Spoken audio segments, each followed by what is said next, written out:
5 minutos del Espíritu Santo. 18 de marzo.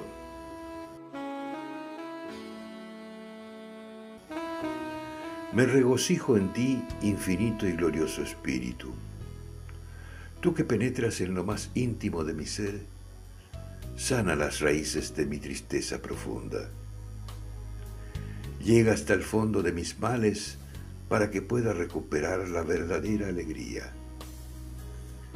Eso espero de tu amor, mi Señor poderoso. No dejes que me entregue en los brazos enfermos de la melancolía. No permitas que beba del veneno de los lamentos, las quejas, el desaliento. No valen la pena.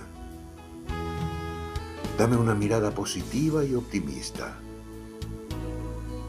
Convénceme con un toque de tu gracia de que la entrega generosa es el mejor camino.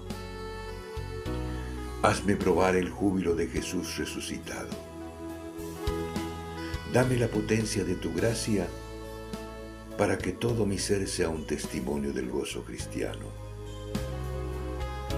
Me entrego nuevamente a ti, Espíritu Santo, para servir a Jesús en los hermanos. Quiero estar bien dispuesto para lo que tú quieras y como tú quieras, para enfrentar cualquier desafío e iniciar nuevas etapas. Ven, Espíritu Santo. Amén.